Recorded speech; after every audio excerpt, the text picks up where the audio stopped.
डाबड़ीवाल परिवार के सदस्यों से अनुरोध है, कृपया अग्रिम पंक्ति में आकर अपना स्थान ग्रहण। वंदन।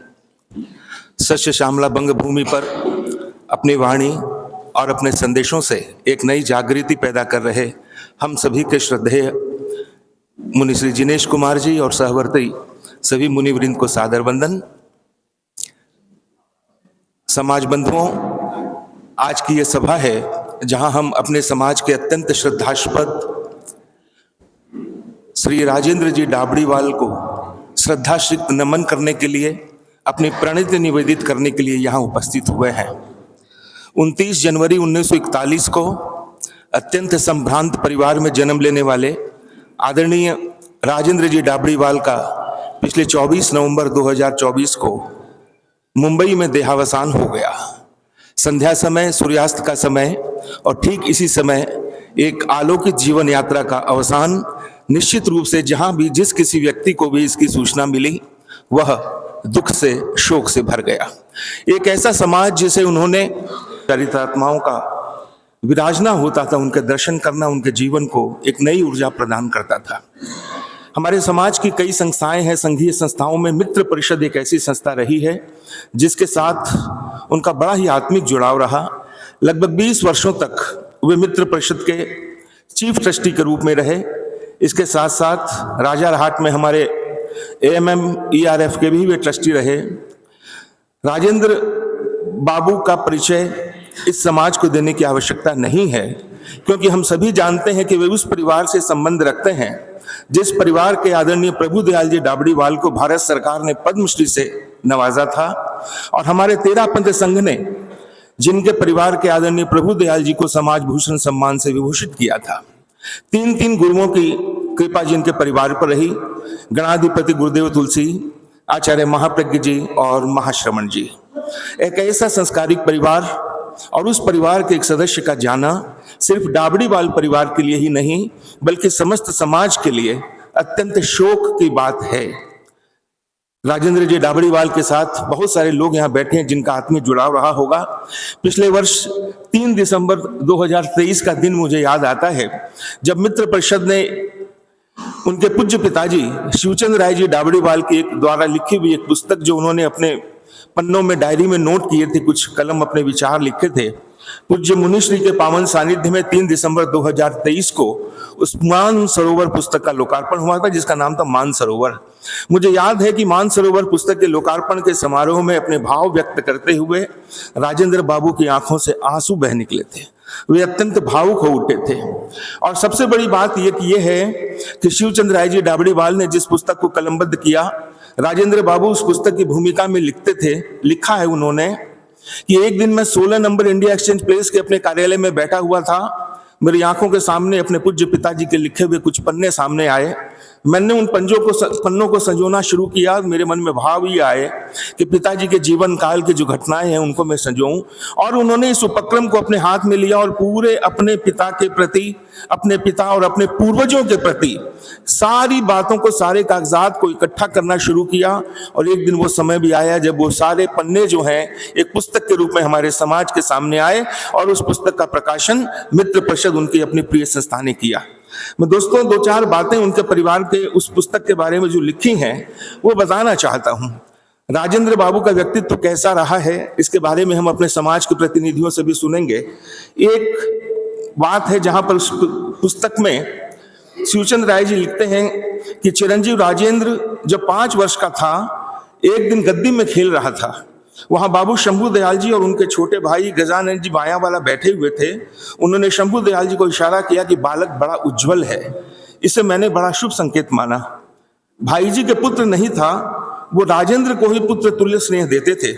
मेरे परिवार में काका किशोरी लाल जी का अपना अलग व्यक्तित्व था। वे पढ़े लिखे नहीं थे, लेकिन गजब की सूझबूझ थी। वे बड़े ही निडर और निर्भीक आदमी थे। किसी से दब कर रहना उन्होंने सीखा ही नहीं था।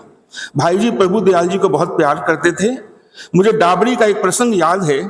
किसी बातचीत के क्रम में काका किशोरी लाल जी विनम्रता का जिक्र कर रहे थे। उन्होंने कहा कि डाबड़ीवाल परिवार में प्रभु यानी आदरणीय प्रभुदयाल जी डाबड़ीवाल सबसे विनम्र है, किंतु राजेंद्र तो उनसे भी ज्यादा विनम्र है। उस समय राजेंद्र 14-15 वर्ष का युवक था। विनम्रता का यह गुण राजेंद्र को भाई जी से मिला है। एक पिता अगर अपने पुत्र के व्यवहार, उसके आचरण और उसकी शालीनता की अनुमोदना करता है तो हम अंदाज लगा सकते हैं कि वो व्यक्तित्व कैसा रहा होगा। 83 वर्ष के जीवन यात्रा में कितने उतार चढ़ाव आए होंगे। शिक्षा का महत्व उस परिवार ने समझा और राजेंद्र बाबू ने हार्वर्ड यूनिवर्सिटी से सर्टिफिकेट प्राप्त किया। ऐसे बहुत से संस्मरण हमारे लोगों के होंगे। मैं इसी श्रृंखला में श्रद्धांजलि, श्रद्धा प्रणति निवेदित करने के लिए मित्र परिषद के अध्यक्ष प्रमोद जी नाहटा को बुलाना चाहूंगा कि वे आए और उनके प्रति अपनी श्रद्धांजलि व्यक्त करें। मित्र परिषद, अगर मैं कहूं कि आदरणीय राजेंद्र बाबू का दूसरा परिवार था तो शायद अतिशयोक्ति नहीं होगी। अभी पिछले दिनों भी मित्र परिषद के वे कार्यक्रम में रहे, नियमित संबंध उनका रहा। श्री प्रमोद नाहटा मित्र परिषद के अध्यक्ष अपनी भावांजलि अर्पित कर रहे हैं। जी, ये वैश्यवर्ती संतों के चरणों में वंदन। शोक संतप्त डाबड़ीवाल परिवार, भाइयों और बहनों, आज हम राजेंद्र जी डाबड़ीवाल की स्मृति सभा में उपस्थित हुए हैं। हमारे मित्र परिषद के लिए तो ये बहुत बड़ा आघात है। वे हमारे अभिभावक थे, ट्रस्टी नहीं, हमारे पिता भी थे और उनका सानिध्य पाकर मित्र परिषद ने बहुत फली फूली। यह परिवार एक ऐसा परिवार है जो हरदम आचार्यों की विशेष कृपा पात्र परिवारों में रहा है। इस परिवार का एक मैं छोटा सा उदाहरण देता हूं कि जब जैन विश्व भारती का स्थापना हुई उस समय प्रभुदयाल जी जैन विश्व भारती गए हुए थे और आचार्य श्री तुलसी के मुखारबिंद से कुछ ऐसी बातें सुनी कि उन्हें काफी चिंता थी कि जैन विश्व भारती में फंड कहाँ से आएगा, इतना बड़ा प्रोजेक्ट तो ले लिया है, कैसे क्या होगा। प्रभुदयाल जी दूसरे दिन ही कलकत्ता आए और बलरामपुर चीनी मिल में उनका 50% हिस्सा था। आकर उन्होंने श्रावगी परिवार से कहा कि मैं अपना हिस्सा बेचना चाहता हूं, आप लो, नहीं तो दूसरे को दूंगा। श्रावगी परिवार ने 50% हिस्सा लिया। 50% पहले पार्टनर थे वो, और वो राशि जितनी भी मिली वो सब उन्होंने जैन विश्व भारती में डोनेट कर दी। ऐसा विलक्षण परिवार, ऐसा मतलब श्रद्धानिष्ठ परिवार हमें कहाँ से मिलेगा। प्रभुदयाल जी की जो पहुंच थी राजनीतिक क्षेत्रों में तो थी ही, चाहे वो इंदिरा गांधी हो, जगजीवन बाबू हो, वाई.बी. चौहान हो, बंसीलाल जी हो, या विभिन्न जितने भी उस समय के जो नेता थे उनके साथ में बहुत नजदीक का संपर्क था। और यही नहीं, चाहे वो दिनकर जी हो राष्ट्रकवि, चाहे वो जयप्रकाश नारायण हो, चाहे राय मनोहर लोहिया हो, उन सब से भी इस परिवार का बहुत नजदीकी संबंध रहा है। आज डाबड़ी परिवार के बारे में मैं क्या कहूं। मुनि श्री नथमल जी जब थे, जो आचार्य महाप्रज्ञ जी हुए बाद में, उनसे भी इस परिवार का बहुत एक घरेलू मतलब तारतम्य था। ऐसे परिवार को खोकर हम मर्माहत हैं, हम बहुत दुखी हैं। और शिवचंद्र राय जी भी वर्षों तक हमारे चीफ ट्रस्टी रहे, उनका सानिध्य भी हमें प्राप्त होता था। वैसे सज्जन पुरुष भी विलक्षण ही मिलेंगे। राजेंद्र बाबू भी हमारे वर्षों तक चीफ ट्रस्टी रहे। प्रभुदयाल जी के समय में जब मित्र परिषद का भवन लिया गया था तो 7,21,000 में वो सौदा हुआ था। प्रभुदयाल जी के माध्यम से ही पोद्दार परिवार से 6 लाख रुपए दे दिए गए, 1,21,000 रुपए बाकी रहे। तब सब संस्था के जो कार्यकर्ता थे वो मिल के गए डाबड़ीवाल जी के पास में, प्रभुदयाल जी के पास में। उन्होंने कहा कि भी हमें यदि चाबी मिल जाए तो 1,21,000 भी सहज में हमें प्राप्त हो जाएगा। तो तुरंत उन्होंने फोन किया पोद्दार परिवार के जो मुखिया थे उनको कि साहब जी, ये बच्चा लोग मेरे खन आयडा है और यदि चाबी दे दो आप तो क्या कि फिर आपका 1,21,000 भी सहज में बंगा हो जाएगा। तो उन्होंने कहा कि डाबड़ीवाल जी को साहब जी, चाबी तो मैं दे दूं, लेकिन आप बताओ कि रुपया मैंने खुद देवेगो। आज संस्था में अधिकारी कोई है, काल कोई है, परसों कोई है। तो उन्होंने एक ही बात कही कि पहली बात तो ये बच्चे लोग जो अहल नहीं आने देंगे, और यदि वैसे बात होती है तो मैं अभी जिंदा बैठा हूं। इतनी बड़ी बात बोलते ही दूसरे दिन चाबी मिल गई और 1 महीने के भीतर में पैसा दे दिया गया। अब भी जब 16 कट्टा जमीन हम लोगों ने खरीदी, उसमें भी वही भूमिका राजेंद्र जी डाबड़ीवाल ने निभाई। उनके माध्यम से ही ये सौदा हुआ हम लोगों का। हम लोग जब गए तो अपने अरुण जी पोद्दार ने कहा बाबूलाल जी बोथरा को कि मैं 70 लाख रुपया कट्ठा से 1 पैसा कम नहीं करूंगा, तुम्हारी इच्छा तो लाना नहीं लाना। बाबूलाल जी बोथरा ने कहा कि बाबू देनो आपको काम, लेनो बांगो काम, आप मिल तो लीजिए उनसे।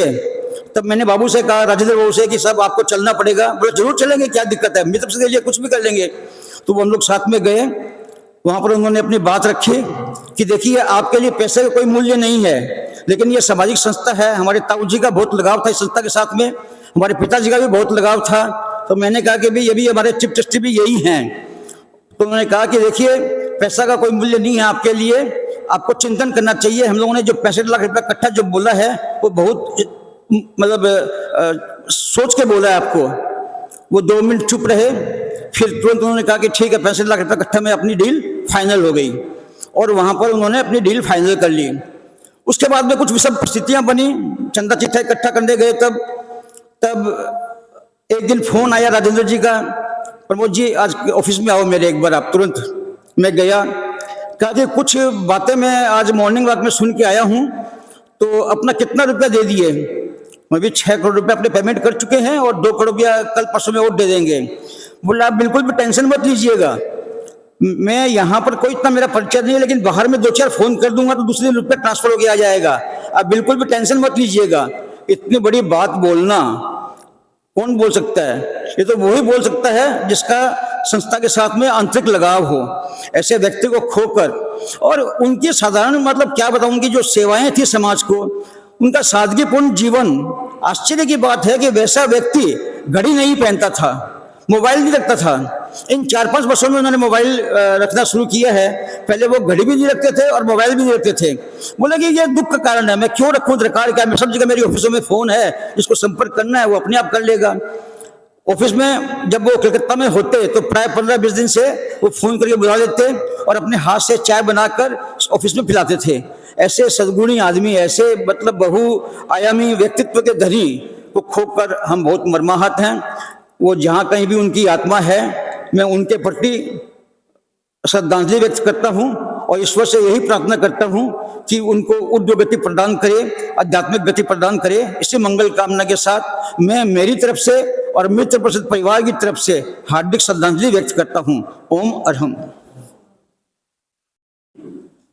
और अब मैं निवेदित करना चाहता हूं संस्था शिरोमणि जैन श्वेतांबर तेरापंथी महासभा के पूर्व अध्यक्ष श्रद्धेय सुरेश चंद्र जी गोयल। वंदन। संपूर्ण डाबड़ीवाल परिवार, उपस्थित भाइयों बहनों, भाई श्री राजेंद्र जी डाबड़ीवाल को खोकर तेरापंथ धर्म संघ ने एक विशिष्ट श्रावक को खो दिया है। आज से करीब 2 महीना पहले हम 3 व्यक्ति भाई राजेंद्र जी के ऑफिस में गए थे। उन्होंने कितना वात्सल्यतापूर्ण व्यवहार से स्वयं चाय बना के हमें पिलाई। उनसे बात करके लगा कि हम एक साधु से बात कर रहे हैं। उनका ओरा मंडल एक संत का जैसा ओरा मंडल था। पूरा डाबड़ीवाल परिवार का तेरापंथ धर्म संघ के साथ अभिन्न संबंध रहा है। आपने दिल्ली में दीनदयाल उपाध्याय मार्ग में अनुरोध भवन को देखा हो तो वो श्री प्रभुदयाल जी डाबड़ीवाल की मेहनत है। इस पूरे परिवार में श्री मदन चंद्र जी डाबड़ीवाल, श्री शिवचंद्र राय जी डाबड़ीवाल, राजेंद्र जी डाबड़ीवाल, इन सभी परिवार के सदस्यों ने धर्म संघ की अटूट सेवा की है। आज वो राजेंद्र जी को खोकर हमारे सामने उपस्थित है। मैं चाहता हूँ, प्रार्थना करता हूँ कि वे अपने चिर लक्षित लक्ष्य को प्राप्त करें, उनकी आत्मा अपने चिर लक्षित लक्ष्य को जाए और आप सब जल्दी से जल्दी पूज्यवर की सेवा में उपस्थित होकर उनसे प्रेरणा पाथेय प्राप्त करें। ओम अरहम। जय जिनेन्द्र।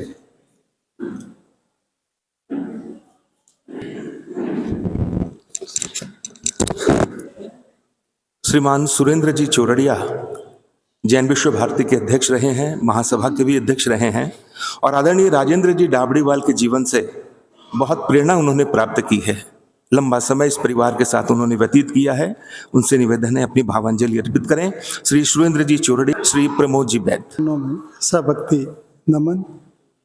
यहाँ विराजित मुनिश्री जिनेश कुमार जी हुए, मुनिश्री को सभक्ति वंदना। उपस्थित शोकाकुल परिवार, डाबड़ीवाल परिवार, स्मृति सभा में उपस्थित भाइयों और बहनों,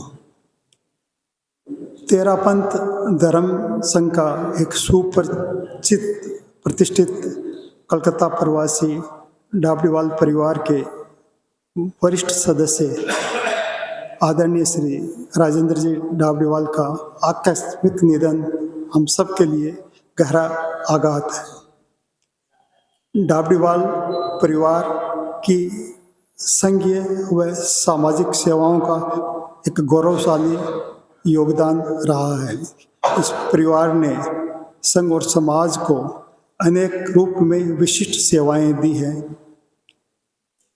इस परिवार का राजनीतिक व व्यापारिक जगत में भी एक विशिष्ट पहचान व स्थान था और उस प्रभाव को भी संघ की प्रभावना में आगे बढ़ाने में इस परिवार ने मुख्य भूमिका निभाई थी। राजेंद्र जी डाबडीवाल के संबंध में संयोजक से लेके अभी तक के वक्ताओं ने कुछ बातें कही। मैं अपनी बात को जब भी राजेंद्र जी के संबंध में मेरा 20 वर्षों से संबंध रहा है उनके साथ निकटता का, और जब भी मैं उनसे मिला हूँ व्यक्तिगत रूप से या कोई दूरसंचार के माध्यम से, तो हर प्रसंग में मैं जब उनके साथ बात प्रारंभ करता था और बात का समापन होता था तो उसमें सिर्फ महाप्रज्ञ जी से संबंधित बातें हुआ करती थी। बहुत भावुकता के साथ, बहुत श्रद्धा के साथ, बहुत गहराई के साथ वो मुझे आचार्य महाप्रज्ञ जी से जुड़े हुए अपने संस्मरण सुनाते थे। मैं आज की इस स्मृति सभा में भी राजेंद्र बाबू से संबंधित एक बात आचार्य महाप्रज्ञ जी के शब्दों में आपके समक्ष रखना चाहूँगा। परम पूज्य आचार्य श्री महाप्रज्ञ जी ने कहीं एक लिखा है, आदमी आता है चला जाता है। इस नियम को हम सभी जानते हैं। अपना अपना स्थान सबका है। फिर ऐसा क्यों कि किसी के जाने पर रिक्तता की अनुभूति होती है तो किसी के जाने पर नहीं भी होती है। इस अंतर को समझने का प्रयास को इस अंतर को समझने के प्रयास का नाम है कर्तव्य का आंकलन। आचार्य श्री महाप्रज्ञ जी के इस कथन के आधार पर हम आदरणीय राजेंद्र जी डाबडीवाल के कर्तव्य का आंकलन करें तो हम सभी को निश्चित रूप से एक रिक्तता की अनुभूति होती है। आचार्य श्री तुलसी ने भी अपनी डायरी में राजेंद्र बाबू के बारे में एक उल्लेख किया था। उस बात को भी मैं आज आपके समक्ष ध्यान में लाना चाहता हूँ। वो बात 11 जुलाई 2000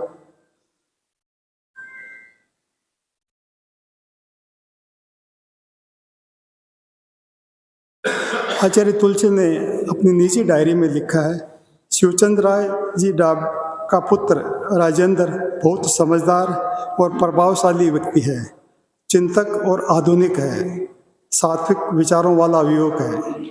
आचार्य तुलसी 11 अप्रैल 1992।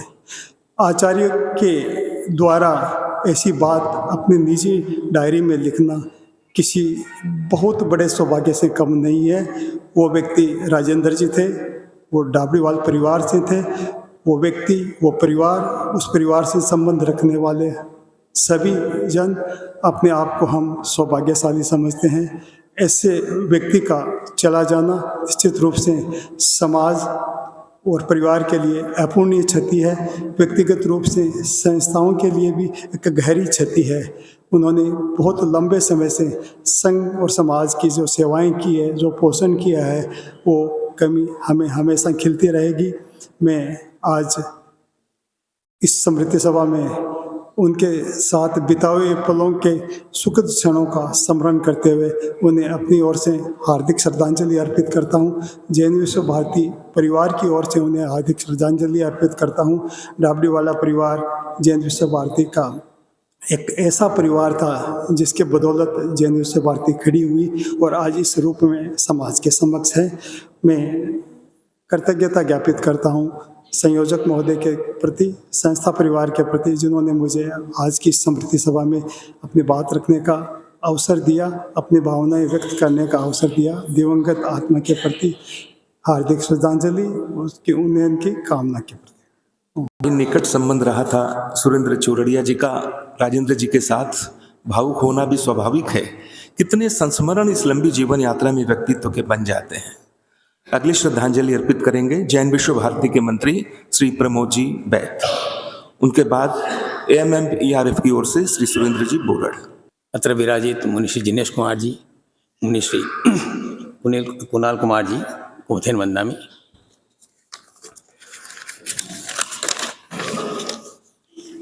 उपस्थित सभी जन को सादर जय जिंद्र प्रणाम। स्वर्गीय श्री राजेंद्र जी डाबड़ीवाल के देवसान का संवाद प्राप्त हुआ, बहुत विषाद की अनुभूति हुई। स्वर्गीय राजेंद्र जी डाबड़ीवाल एक मिलनसार, धर्म परायण, सेवाभावी एवं धार्मिक संस्कारों से ओतप्रेत एवं संघ तथा संघपति के प्रति समर्पित श्रावक थे। धर्म ध्यान में उनकी विशेष रुचि थी। समस्त डाबड़ीवाल परिवार का जैन विश्व भारती की स्थापना काल से विशिष्ट सहयोग रहा है। जैसा कि प्रमोद भाई साहब ने बताया था, परिवार में उनके द्वारा श्रावक धर्म के अच्छे संस्कारों के बीजारोपण के फलीभूत पूरा परिवार सत्संस्कारी एवं धार्मिक भावना से ओतप्रोत है। संपूर्ण डाबड़ीवाल परिवार धर्म संघ की सेवा हेतु तन मन एवं धन से सदैव तत्पर रहता है। प्रियजनों का वियोग निश्चित है और निश्चित ही दुखदायी होता है। वियोग की इस घड़ी में परिवारजन आर्त ध्यान से दूर रहते हुए धर्म ध्यान को धारण करने का प्रयास करें एवं दिवंगत आत्मा के गुणों का अनुसरण करते हुए उनके निधन से परिवार में हुई रिक्तता को भरने का प्रयास करें। हम जैन विश्व भारती की तरफ से, मैं जैन विश्व भारती की तरफ से और स्वर्गीय जैन राजेंद्र जी डाबड़ीवाल को सादर श्रद्धांजलि समर्पित करते हुए परिवारजनों के प्रति हार्दिक संवेदना व्यक्त करते हैं तथा दिवंगत आत्मा के उत्तरोत्तर आध्यात्मिक उन्नयन की मंगल कामना करते हैं। इन्हीं भावों के साथ ओम अरहम। ERF के मंत्री श्री सुरेंद्र जी बोरड़। उसके बाद साउथ कलकत्ता तेरापंथी सभा के चीफ ट्रस्टी श्री तुलसी दुगड़ जी। मुनिवृंद को सविनय वंदन। शोकाकुल डाबड़ी परिवार, उपस्थित भाइयों बहनों, स्वर्गीय राजेंद्र जी डाबड़ीवाल बहुत सहज, सरल और दयालु प्रवृत्ति के व्यक्ति थे। अभी इसी वर्ष गुरुदेव के पुनः प्रवास के समय उनसे भेंट करने का मुझे सौभाग्य मिला और पिंपरी चिंचवाड़ जिस विद्यालय में पूज्य प्रवर का प्रवास हुआ वो आपके ही परिवार द्वारा संचालित है और जिस मनोयोग से उस टाइम उन्होंने व्यवस्थाओं में सहयोग किया और जिस उदारता से उन्होंने वहाँ पे सारी व्यवस्थाएं की, मैं समझता हूँ जो भी उस समय उनके संपर्क में आया उससे अभिभूत हो गया। ऐसे उदार, दयालु और संघ सेवी व्यक्ति का ऐसे में चला जाना संघ और समाज के लिए अपूर्णीय क्षति है। आज के इस अवसर पर मैं श्री सुरभीर जी और पूरे डाबड़ीवाल परिवार के प्रति हार्दिक श्रद्धांजलि अभिव्यक्त करते हुए सांत्वना के लिए मेरे पास कोई शब्द नहीं है। यही निवेदन है मुनिश्री जी और पूज्य वर से आप संबल प्राप्त करें। मैं पुनः मोक्षगामी आत्मा के मोक्षगामी होने की कामना करता हूँ। ओम अरहम। सभा की ओर से चीफ ट्रस्टी श्री तुलसी दुगड़। जिनेश कुमार जी ऐसे साधु चरण वंदन। उपस्थित शोकाकुल परिवार एवं समस्त सर्व समाज को मेरा ओम अरहम। बंधुओं, डाबड़ीवाल परिवार तेरापंथ धर्म संघ का एक विशिष्ट परिवार है। इसी परिवार से दो समाज भूषण प्रभुदयाल जी डाबड़ीवाल एवं शिवचंद्र जी डाबड़ीवाल जैसे सुश्रावक हुए। शिवचंद्र जी राय जी डाबड़ीवाल के सुपुत्र भाई राजेंद्र जी डाबड़ीवाल इसी गौरवशाली परंपरा के संभाग थे। वे मिलनसार, मधुरभाषी और मितभाषी थे। इसी परिवार का हमारे समाज की अनेक संस्थाओं में महत्वपूर्ण योगदान रहा है। तेरापंथ भवन साउथ कोलकाता के निर्माण में भी इस परिवार का विशिष्ट योगदान रहा है।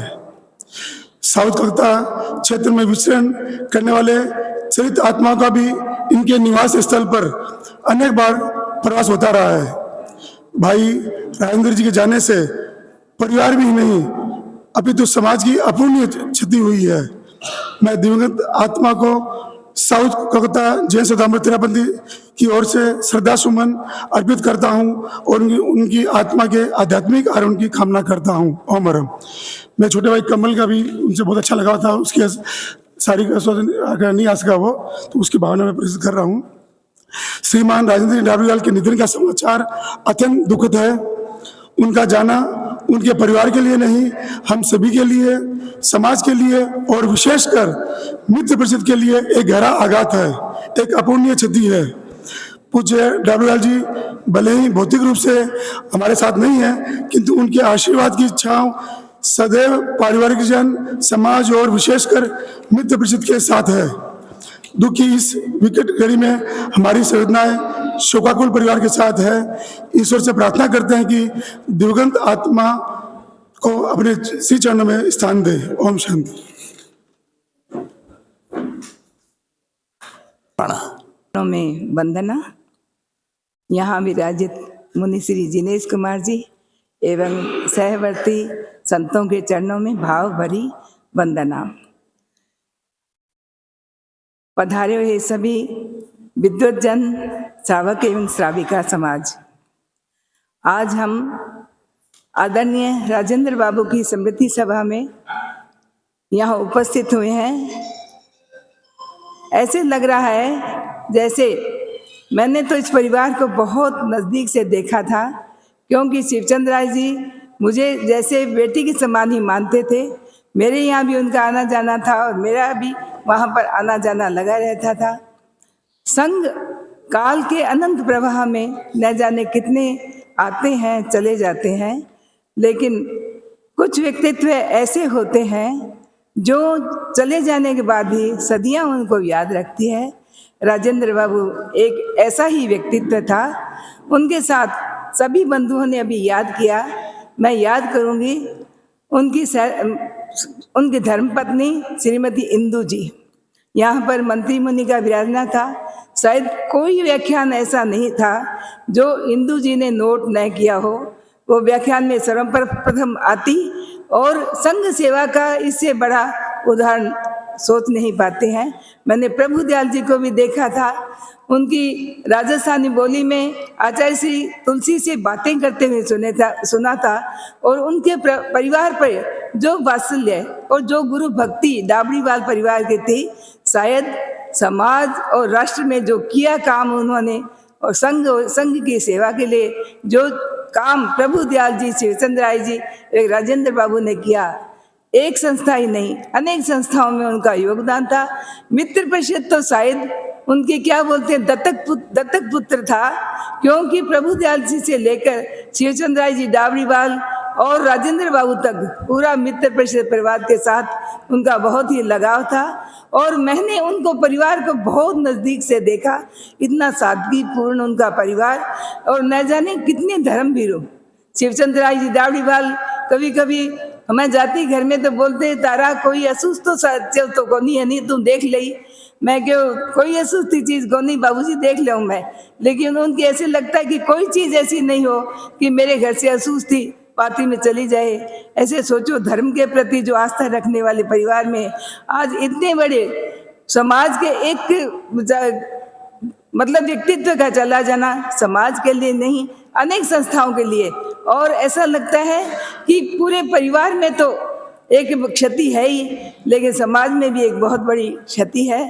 तो मैं ऐसे श्री व्यक्तित्व को नमन करती हुई यही कामना करती हूँ कि वे अपने चिर लक्ष्य को प्राप्त करें, जो उन्होंने मोक्ष की आराधना के लिए इतने मतलब सादगीपूर्ण जिया है, वो आगे भी इसी प्रकार आगे बढ़ते रहें। मित्र परिषद के द्वारा अखबार में लिखी हुई एक लाइन है, परहित चिंतन सदा रहा, परहित चिंतन सदा रहा, जिनका जीवन ध्येय करके भी उपकार जिन्होंने कभी न चाहा श्रेय, करके भी उपकार जिन्होंने कभी न चाहा श्रेय। मुनि श्री के चरणों में वंदन करती। ओम अरहम। हो वैसी स्थिति में परिवार के लोगों का, संबंधियों का हाल समझा जा सकता है। आदरणीय राजेंद्र जी डाबरीवाल के समधी श्री कमल जी बेंगानी यहाँ विराजमान हैं।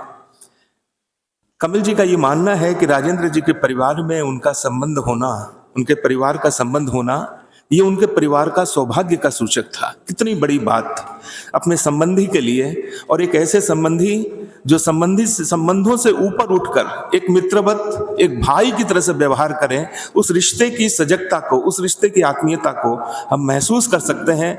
आदरणीय कमल जी बेंगानी के जो विचार रहे होंगे, निश्चित रूप से वैसे ही विचार उनके सारे संबंधियों के रहे होंगे, इसमें मुझे मानने की कोई अतिशयोक्ति नहीं है।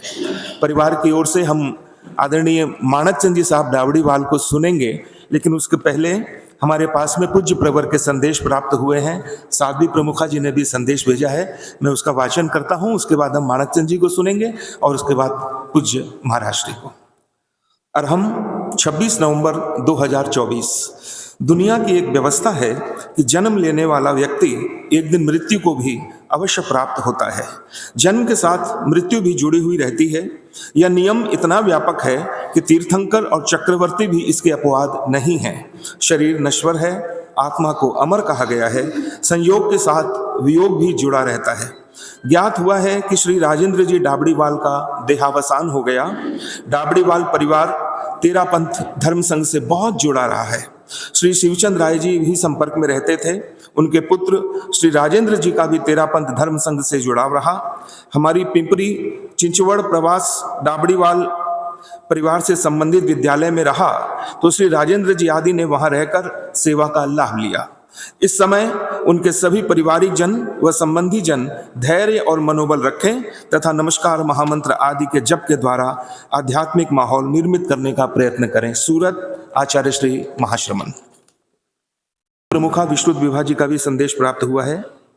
और हम इस संसार में जन्म मृत्यु का चक्र चलता ही रहता है।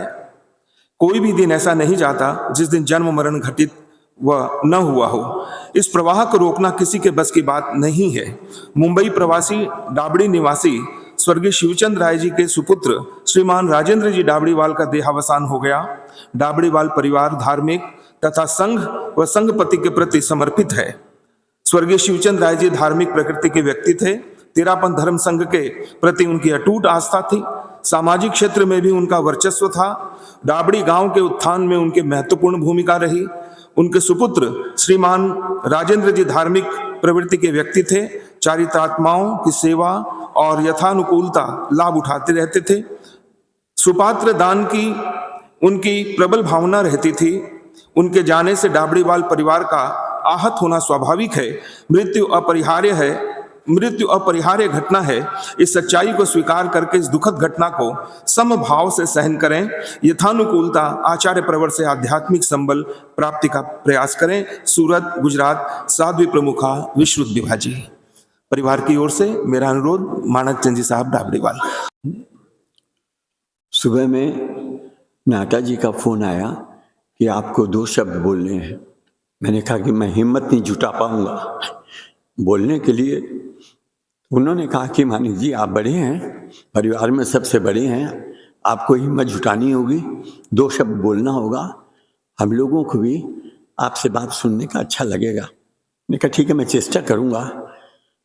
राजन मेरा छोटा भाई था, मेरा एडवाइजर भी था, मेरे को सलाह देने वाला था, सुख दुख में साथ काम में आने वाला था।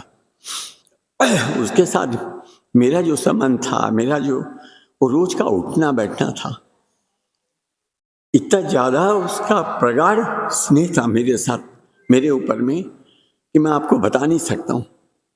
वो जब भी सिंगापुर जाता था तो सिंगापुर में उसका मन नहीं लगता था। सुरभित मेरे को हमेशा शिकायत करता कि ताऊ जी आप क्या राजेंद्र चाचा बाबू पर जादू कर दिए हैं, यहाँ सिंगापुर में भी उसका मन नहीं लगता है, वहाँ पर भी वो बोलता है कि कलकत्ते जाऊँगा मैं, मानिक के साथ चाय पीऊँगा। खैर, लेकिन वो मेरे लिए एक बहुत ही एक अमूल्य चीज़ थी जो मैंने उसको खो दिया। परिवार में किसी का भी निधन होता है तो सबको तकलीफ होती है, लेकिन राजेंद्र का जाना मेरे लिए अत्यंत दुख की बात हुई है।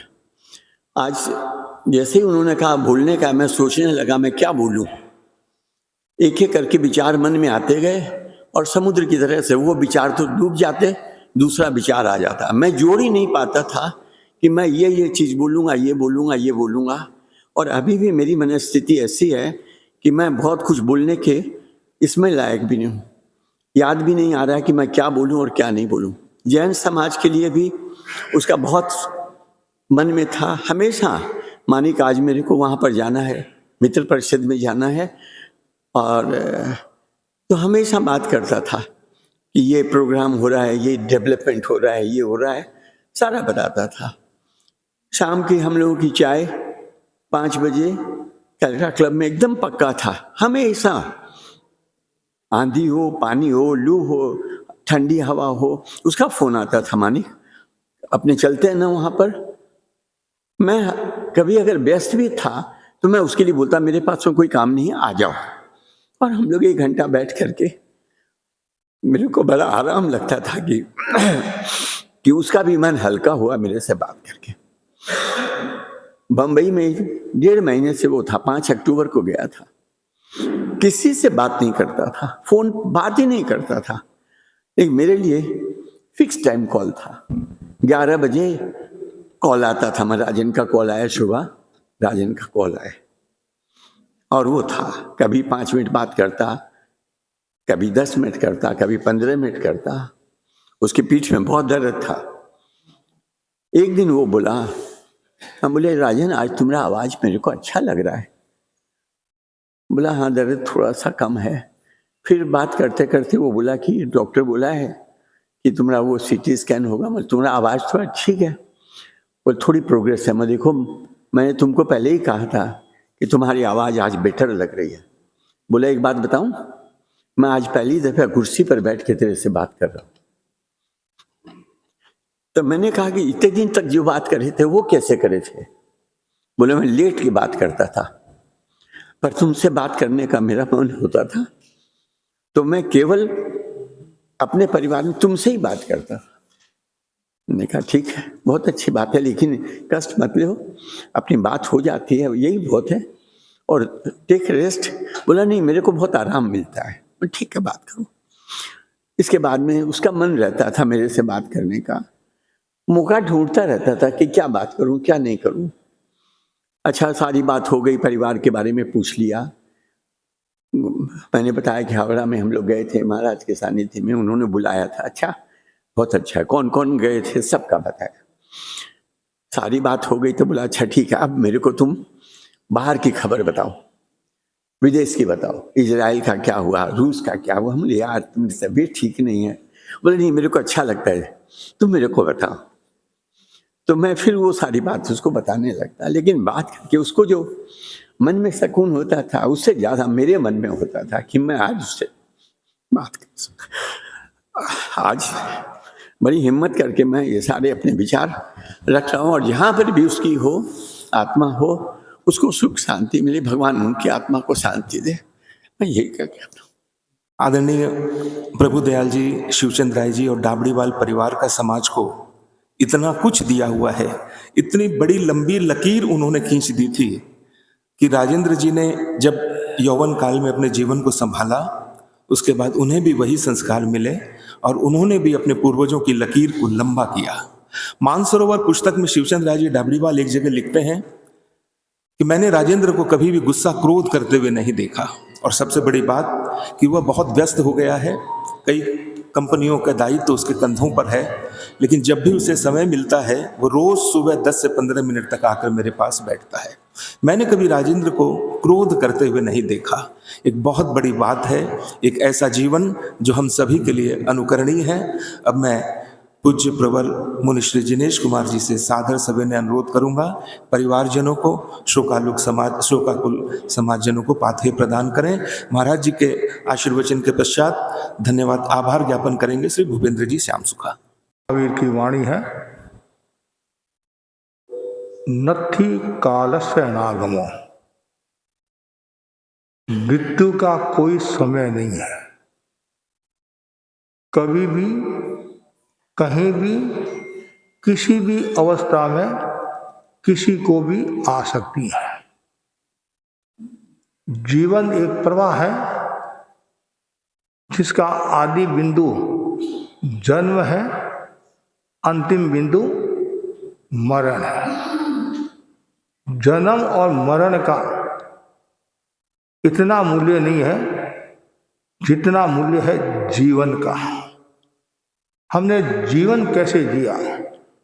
हमारे बड़े संत मुनि श्री मोहनलाल जी आमिर फरमाते थे, जिंदगी जियो तो इस कदर करीने से, आंख हंसती रे आबाद बसती रे, और मौत मरो तो इस कदर ममता से, सांस ढलती रे रोशनी जलती रे, सांस ढलती रे रोशनी जलती रे।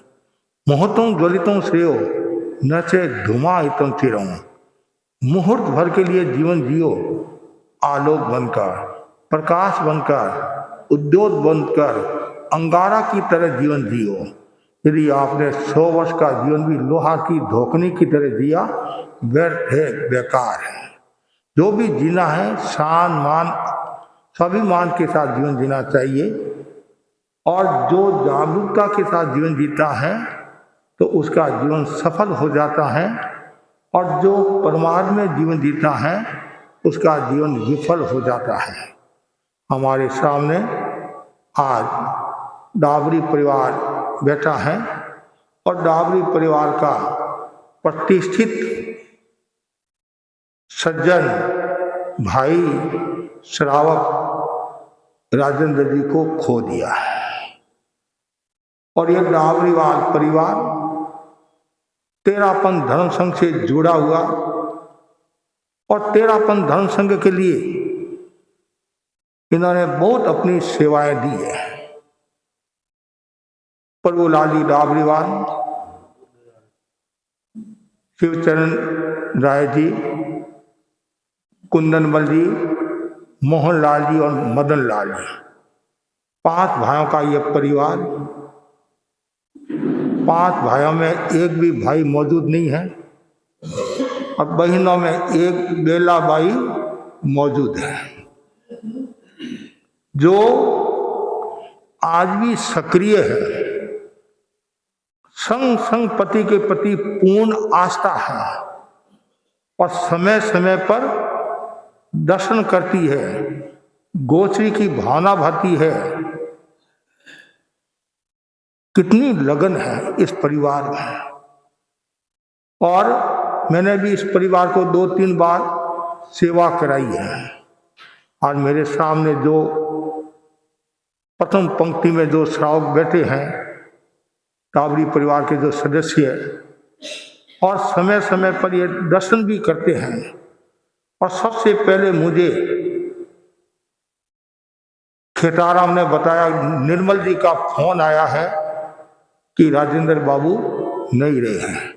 फिर बाद में और समाचार आए, फिर प्रमोद जी आए कि हम स्मृति सभा रखना चाहते हैं। फिर दूसरे दिन प्रमोद जी और भूपेंद्र जी आए, तो मैंने स्वीकृति दी, और एक व्यक्ति के बारे में स्मृति सभा रखते हैं तो मेरा एक कर्तव्य है, और मुझे भी उस कार्यक्रम में जाना चाहिए। मैंने स्वीकृति दी।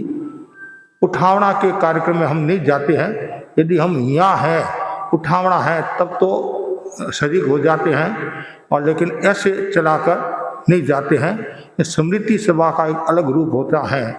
तो राजेंद्र बाबू को मैंने देखा, और जब मानसरोवर पुस्तक का लोकार्पण हुआ और प्रकाश जी ने जो संचालन किया, प्रकाश जी ने संचालन किया, और महेश्वरी बाई जो नागपुर एरिया से आई थी, उन्होंने विस्तार के साथ बताया था, और भी लोगों ने शिवचंद्र राय जी के बारे में बताया था। बहुत सुंदर पुस्तक लिखी हुई थी, और नाम ही मानसरोवर, और उनका व्यक्तित्व भी वैसा था।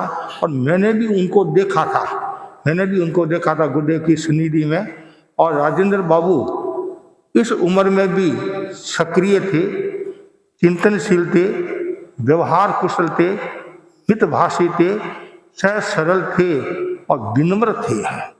जैसे भाई मानक जी ने बताया, मेरे से छोटे थे लेकिन सलाहकार थे, सलाह देने वाले थे। बहुत बड़ी बात है, एक बड़ा भाई छोटे भाई के बारे में ऐसा कहता है तो इसका मतलब ये है वो व्यक्ति कितना ऊंचा होगा, कितना चिंतनशील होगा। वो हमेशा समाज के लिए सोचता था और मित्र परिषद के साथ में बहुत उनका लगाव था। और पूरे डाबरी परिवार प्रभु दयाल जी से लेकर शिवचंद्र जी, राजेंद्र जी बाबू का मित्र परिषद के साथ भी अच्छा लगाव था। जैसा मुझे बताया गया तो चीफ ट्रस्टी भी रहे हुए हैं। तो आज राजेंद्र बाबू हमारे बीच में नहीं है, लेकिन उनकी आत्मा जहाँ कहीं भी है और शीघ्र कर्म क्षय करके मोक्ष को प्राप्त हुए। और परिजनों को कहना चाहूँगा, आप आर्थ ध्यान नहीं करें, कुरूढ़ियों को प्रश्रय नहीं देते हुए हमारा सबसे बड़ा जो तीर्थ है वह है गुरु दर्शन। गुरु के दर्शन करने से आदमी हल्का हो जाता है। पुत्र सुरभीत को भी मैं कहना चाहूँगा और उनके परिवार के सदस्यों को कहना चाहूँगा, खूब हिम्मत रखे, साहस रखे। जैसे दादाजी का नाम था, जैसे पिताजी का नाम था, वैसे ही आपको समाज में एक आगे रहकर संघ के लिए कार्य करना है, समाज के लिए कार्य करना है। गुरुदेव तुलसी और महाप्रज्ञ जी से इस परिवार का बहुत परिचय था। गुरुदेव डाबरी पधारे थे और वर्तमान में आचार्य महासमन जी का भी अंतिम समय में जब गुरुदेव का चिंचवड़ पुनः पदार्पण हुआ और स्कूल में विराजे, तब गुरुदेव ने 9 से 9:30 जैसा मैंने सुना एक फिक्स कर दिया डाबरी परिवार वालों को सेवा। तो एक नज़दीकी और राजेंद्र बाबू बहुत खुश थे, प्रसन्न थे, गदगद थे कि आचार्य महासमन जी ने भी हमारे को वो सेवा कराई। तो 3 पीढ़ी, मतलब आचार्य तुलसी, आचार्य महाप्रज्ञ जी और आचार्य महासमन जी। और ऐसे तो ये कालूगणी के युग से जुड़े हुए हैं, पूरा इतिहास है और वो इतिहास ही बहुत रोचक इतिहास है। तो आज मैं पूरे परिवार के मध्य ये बात करना चाहूँगा कि डाबरी परिवार की जो सेवाएं रही है वो एक विशेष सेवा कह सकता हूँ मैं। और मैं बार बार प्रभु दयाल जी के बारे में भी बताता हूँ। और जब उनको लकवा हो गया था और जैसा मैंने सुना, किसी ने कोई कहा होगा कि भाई किसका अहंकार करे, हम तो खाली लोटा लेकर आए थे। क्या खाली लोटा लेकर आए थे? इतना बड़ा व्यक्ति इस प्रकार की बात कहना बहुत बड़ी बात है। परिवार संपन्न है, लेकिन पूरे परिवार में सात्विकता है, सादगी है, ये एक विशेष प्रेरणा लेने जैसी बात है। तो मैं जितने भी जो परिवार के सदस्य हैं उनके प्रति भी मैं आध्यात्मिक मंगल कामना करता हूँ। आपकी जो संघ की सेवाएं रही है और इसी प्रकार आगे भी संघ की सेवा करते रहे। और जो बेलाबाई है वैसी दूसरी बेलाबाई भी तैयार हुए और खुद संघ की सेवा करे, समाज की सेवा करे। आज समाज भी मेरे सामने बैठा है, प्रतिष्ठित लोग बैठे हैं, उनको भी मैं कहना चाहूँगा कि आप भी जो संघ की सेवा करे हैं, भविष्य में भी इसी प्रकार संघ की सेवा करते रहे। जिंदगी का कोई भरोसा नहीं है, पल का कोई भरोसा नहीं है। तन जो ये पराया है किसी दिन छूट जाएगा, मन जो ये मिजाजी है किसी दिन टूट जाएगा। अब कल के भरोसे मत रहो, जो करना है आज ही कर लो। समझदार आदमी होता है वो कल के भरोसे नहीं रहता है, और जो ज्यादा होशियार होता है वो कल के भरोसे रहता है। वो क्या कहता है, काल करे सो आज कर नहीं कहता है। वो क्या कहता है, आज करे सो काल कर, काल करे सो परसों। अब ही क्या करना है, जीना है 100 वर्षों। हाँ, अभी 100 वर्ष मुझे जीना है, अभी तो मैं फिर बाद में धर्म ध्यान करूंगा। ज्ञानी जन कहते हैं एक क्षण का भी भरोसा नहीं है। समयं गोय माँ पमाए दुम पत्ते पनुए जहाँ निवड़ई राई गरान अचे एवं मणिया जीवियं समयं गोय माँ पमाए। जैसे वृक्ष का पत्ता पीला पड़ जाता है, नीचे गिर जाता है, उसी प्रकार ये मनुष्य का जीवन है। और ये मनुष्य का जीवन कितना है, कुसज्ञ जो ओस बिंदुए थोमन चित्त इल्म माने एवं मणियान जीवियं समयं गोय माँ पमाए। जैसे ओस बिंदु कितनी मनमोहक लगती है, कितनी लुभावनी लगती है, कब तक, जब तक हवा का झोंका नहीं आए और सूरज की किरण नहीं पड़े। उसी प्रकार हमारा शरीर कितना बलिष्ठ है, कितना शक्ति संपन्न है और कितना लुभावना है, मनमोहक है। कब तक, जब तक आयुष्य रूपी हवा का झोंका नहीं आए, आयुष्य रूपी सूरज की किरण नहीं पड़े। जैसी पड़ी, बड़े से बड़ा व्यक्ति भी चला जाता था। वो चक्रवर्ती हो, वासुदेव हो, बलदेव हो, छोटा हो बड़ा, ये काल किसी को नहीं छोड़ता है। तुलसी इस संसार में बड़ो कसाई काल, राजा गिने न बादशाह, बूढ़ो गिने न बाल, ये किसी को नहीं छोड़ता है। तो आप कल के भरोसे मत रहो, आज के भरोसे जो करना है आज ही कर लो। पान की दुकान पर लिखा हुआ होता, कभी देखते हैं आज नगद कल उधार, क्या कहा, आज नगद कल उधार, जो करना आज ही कर लो। जब धर्मराज युधिष्ठिर के पास में एक ब्राह्मण आया तो मुझे दक्षिणा दो, धर्मराज युधिष्ठिर ने कहा आज नहीं कल आना, आज नहीं कल आना। ऐसा कहा जाता है धर्मराज युधिष्ठिर झूठ नहीं बोलते थे। ब्राह्मण खुश हो गया, मेरा काम तो पक्का हुआ, काम पक्का हो गया। और जैसे ही ब्राह्मण रवाना हुआ और पीछे परिवार के सदस्य अर्जुन आदि जो भाई थे उन्होंने महोत्सव मनाना शुरू कर दिया, ढोल आदि बजाने शुरू कर दिए, नगाड़े बजाने शुरू कर दिए और सारा माहौल वैसा हो गया। धर्मराज युधिष्ठिर के कानों में स्वर पड़े, उन्होंने सोचा न तो आज कोई जन्मोत्सव है, न कोई राज्याभिषेक का कार्यक्रम है, न कोई कौमुदी महोत्सव है, किस उपलक्ष्य में ये ढोल आदि बजाए जा रहे हैं। तो पूछा गया, तब कहा गया आज जैसा दिन कभी आने वाला नहीं है। अरे हुआ क्या, मैंने तो कोई न तो कोई युद्ध जीता है न और कुछ किया, नहीं, आज जैसा दिन आने वाला नहीं। क्या कि आपने मौत पर विजय प्राप्त कर ली है, उसके उपलक्ष्य में हम ढोल आदि बजा रहे हैं। धर्मराज युधिष्ठिर बोला मौत पर विजय तो कोई प्राप्त कर ही नहीं सकता है, आपने कर दी कैसे? आपने क्या कहा ब्राह्मण को कल आना, इसका मतलब है आज आप मरने वाले नहीं हो। तत्काल धर्मराज युधिष्ठिर को बोध हुआ और ब्राह्मण को बुलाकर जो दक्षिणा देना था दक्षिणा देकर रवाना कर दिया।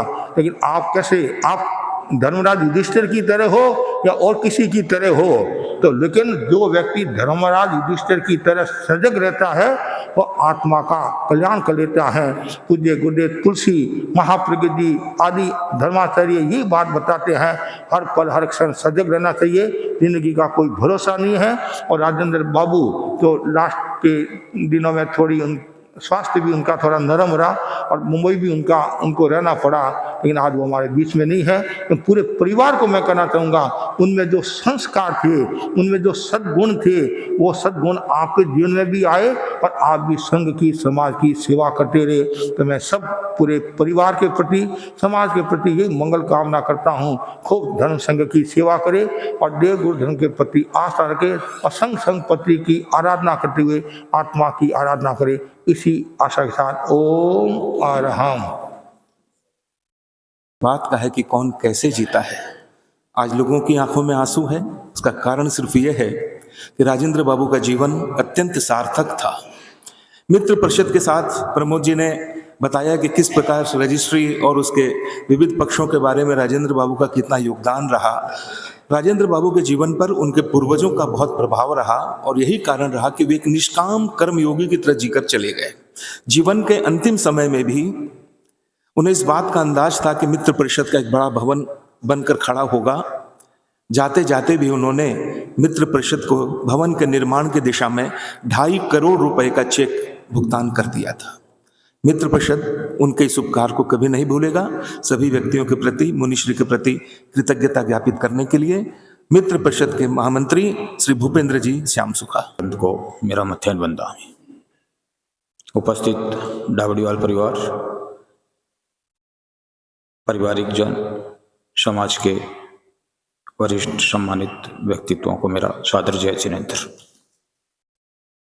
मुझे कृतज्ञता ज्ञापित करने के लिए कहा गया है, लेकिन राजेंद्र बाबू के बारे में 2 बात बोलने का लोभ संवरण नहीं कर पा रहा हूं मैं। एक ऐसा व्यक्तित्व है, शांत, सरल, सहज, सौम्य, सुलझा हुआ व्यक्तित्व राजेंद्र बाबू का था। उनकी स्निग्ध मुस्कान सदैव हमारे मानस पटल पर अंकित रहेगी। मित्र परिषद के साथ डाबड़ीवाल परिवार का एक लंबा ऐतिहासिक संबंध रहा है। प्रभु दयाल जी से लेकर के शिवचंद्र राय जी से लेकर के, और मेरे कार्यकाल में मित्र परिषद से जुड़ाव के समय से लेकर के राजेंद्र बाबू से एक लंबा संपर्क रहा। जब भी मैं प्रमोद के साथ जाता था तो उनकी सहजता ये हमें कभी महसूस नहीं होने देती थी कि हम किस व्यक्तित्व से बात कर रहे हैं। धर्म संघ को भी उनकी एक लंबी सेवाएं रही थी। और मित्र परिषद अगर मैं कहूँ डाबड़ीवाल परिवार की धरोहर थी या थाती थी तो अतिशयोक्ति नहीं होगी। और अब ये क्रम जो है इसकी जिम्मेवारी सुरभित बाबू पे आ जाती है कि इस क्रम को आगे जारी रखे, मित्र परिषद से डाबड़ीवाल परिवार का जुड़ाव रहे, इस पे आपका चिंतन सदैव बना रहना चाहिए। मैं कृतज्ञता ज्ञापित करना चाहूँगा डाबड़ीवाल परिवार की तरफ से भी और पूरे समाज की तरफ से भी पूज्य प्रवर के प्रति, साध्वी प्रमुखा श्री जी के प्रति, जिन्होंने इस संकट की घड़ी में संदेश प्रदान करा के परिवार को संबल प्रदान करवाया। कृतज्ञता ज्ञापित करना चाहूँगा मुनिश्री के प्रति, जिन्होंने हमारे अनुरोध पर सहज आज की इस स्मृति सभा का स्वीकृति प्रदान की, अपनी उपस्थिति की स्वीकृति प्रदान की। आप सभी यहाँ पधारे इस स्मृति सभा में, आप सभी के प्रति भी कृतज्ञता के भाव। साउथ सभा ने ये इतनी सुंदर व्यवस्था की, इसके लिए उनके प्रति भी हमारी कृतज्ञता। ओम अरहम। स्नेह चला गया है और सुरेंद्र जी चौररिया से भी इनका काफ़ी, जब वो मानसरोवर पुस्तक का लोकार्पण का कार्यक्रम हुआ उसमें भी सुरेंद्र जी ने भी अच्छी भूमिका निभाई थी। और भी काफ़ी लोग उनसे जुड़े हुए हैं और वो भी काफ़ी सभा संस्थाओं से जुड़े हुए थे और अग्रगण्य थे। समाज के प्रतिष्ठित लोगों से भी उनका काफ़ी लगाव था। तो आज उनके प्रति खूब आध्यात्मिक मंगल कामना। मंगल पाठ चत्तारि मंगलम अरहंता मंगलम सिद्धा मंगलम साहु मंगलम केली बन्नतो धम्मो मंगलम चत्ता लक्ष्मण हंता लक्ष्मण सिद्धा लक्ष्मण साहु लक्ष्मण केली बन्नतो धम्मो लक्ष्मण चत्तारि शरणम पहुज्जामि अरहंते शरणम पहुज्जामि सिद्धे शरणम पहुज्जामि साहु शरणम पहुज्जामि केली बन्नतं धम्मं शरणम पहुज्जामि विघ्नहरण मंगल करण शाम भिक्षुरो नाम गुण ओलक स्मृत सरे अचिंत्याकां सरे अचिंत्य अचिंत्याकां। अभी हम